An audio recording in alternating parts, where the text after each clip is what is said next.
सभी भक्तों को श्री शिवाय नमस्तुभ्यम हर हर महादेव। बस 3 शिवरात्रि करना है आपको ये उपाय। जिनकी नौकरी नहीं लग रही और नौकरी नहीं लगने की वजह से उनका विवाह नहीं हो रहा, तो आपको ये उपाय करना है। इसमें आपको क्या करना होगा, एक बेलपत्र चाहिए होगा। पहले तो आपने जितनी तैयारी करी है वो अच्छी बात है कि आप उसकी तैयारी कर रहे हैं। ऐसा मत करना कि घर में बैठे हो तैयारी कर नहीं रहे हो और ये उपाय कर लो कि उपाय के भरोसे मेरा सिलेक्शन होगा। ऐसा बिल्कुल नहीं होगा। जितनी तैयारी कर रहे हो, जितनी मेहनत कर रहे हो, उसका फल ज़रूर मिलेगा आपको। साथ में आपको ये उपाय करना है, एक शमी पत्र लेना है, एक बेलपत्र लेना है और एक आपको लेना है आंकड़े का पुष्प। आंकड़े का पुष्प कौन सा? यही वाला जिसमें 5 फूल एक साथ लगे हुए हो। ये वाला एक पुष्प लेना है आपको जिसमें 5 फूल एक साथ लगे हुए हो। अब इन तीनों वस्तुओं को लेकर शिवरात्रि के दिन शिव मंदिर में जाना है जिनकी नौकरी नहीं लग रही। सबसे पहला तो आपको बेलपत्र समर्पित करना है। अब ये जो बेलपत्र आप समर्पित करोगे, ये कहाँ पे समर्पित करोगे? माता अशोक सुंदरी के स्थान पर। माता अशोक सुंदरी के स्थान पर आपको ये बेलपत्र समर्पित करना है। बेलपत्र की जो डंडी होगी वो आपको बाहर की तरफ, यानी कि जहाँ से जल बहकर नीचे गिरता है उस स्थान पर आपको ये बेलपत्र समर्पित करना है। यानी कि पत्ते वाला भाग भगवान शंकर की तरफ और डंडी वाला भाग जहाँ से जल बहकर नीचे गिरता है। दूसरा जो आपको समर्पित करना है वो समर्पित करना है शमी पत्र। शमी पत्र जो समर्पित करोगे वो भगवान शंकर के शिवलिंग पे समर्पित करोगे और इसकी भी डंडी उसी प्रकार रखनी है जिस प्रकार आपने बेलपत्र की डंडी रखी है। जहाँ से जल बहकर नीचे गिरता है उस तरफ ही शमी पत्र की डंडी आपको रखनी है। तो पहला तो आपको बेलपत्र समर्पित करना है माता अशोक सुंदरी के स्थान पर और दूसरा आपको शमी पत्र समर्पित करना है। तीसरा जो आप पुष्प लेकर आए हो जिसमें 5 पुष्प एक साथ है और वो भी गुलाबी वाला आंकड़ा, जो पिंक कलर का या गुलाबी कलर का आंकड़ा आता है या फिर पर्पल कलर का आंकड़ा आता है, उसको आपको समर्पित करना है। और उसको समर्पित कैसे करना है? आप जहाँ बैठे हो आपके दूसरी तरफ यानी कि विपरीत में उस पुष्प को समर्पित करना, और वो भी कहाँ?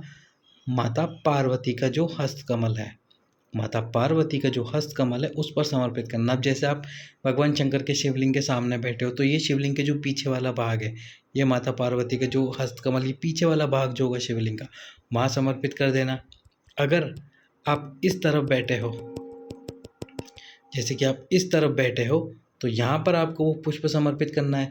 यदि आप इस जगह पर बैठे हो तो आपको इस स्थान पर वो पुष्प समर्पित करना है। और पीछे की तरफ यानी शिवलिंग के पीछे की तरफ बैठे हो तो यहाँ सम्मुख में आपको वो पुष्प समर्पित करना है।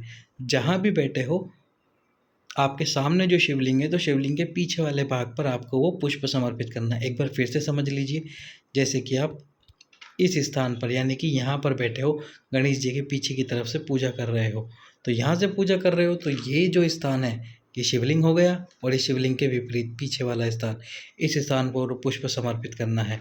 यदि आप इस जगह पर बैठे हो माता पार्वती के पीछे की तरफ से वो पुष्प समर्पित कर रहे हो तो ये जो स्थान हो गया शिवलिंग के पीछे वाला, इस स्थान पर आपको वो पुष्प समर्पित करना है। और यदि कार्तिकेय जी के पीछे की तरफ से आप वो पुष्प समर्पित कर रहे हो तो सामने आपके शिवलिंग हो जाएगा और ये पीछे वाला भाग कहलाएगा। तो यहाँ पर आपको वो पुष्प समर्पित करना है जिसमें 5 पुष्प एक साथ हो, जो पर्पल कलर का आंकड़ा आता है उस वाले का पुष्प।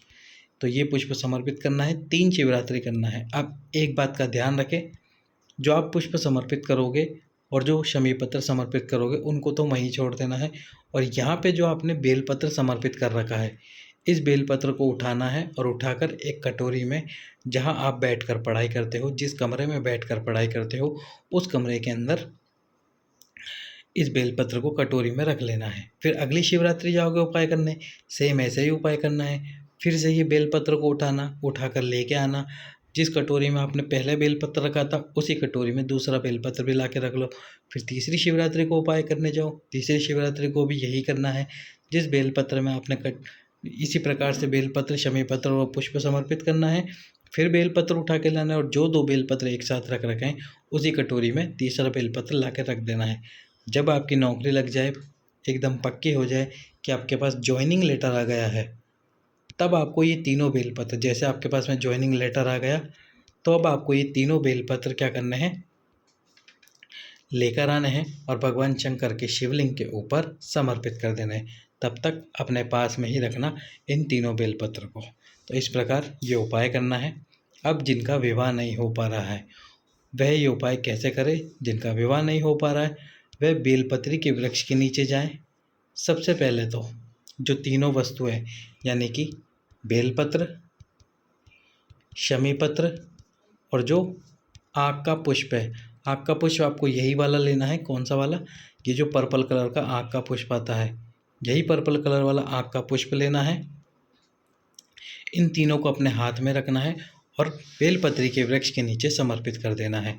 अब एक कलश से 5 बार इस बेलपत्री के वृक्ष के नीचे जल समर्पित करना है।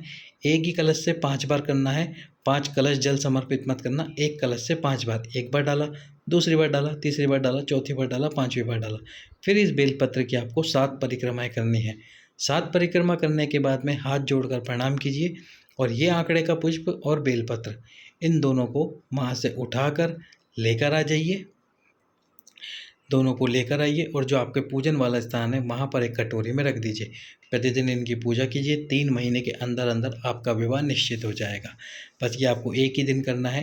या तो शिवरात्रि वाले दिन उपाय कर लीजिए या प्रदोष वाले दिन उपाय कर लीजिए या फिर कोई सोमवार आ जाए उस दिन ये उपाय करके आ जाइए।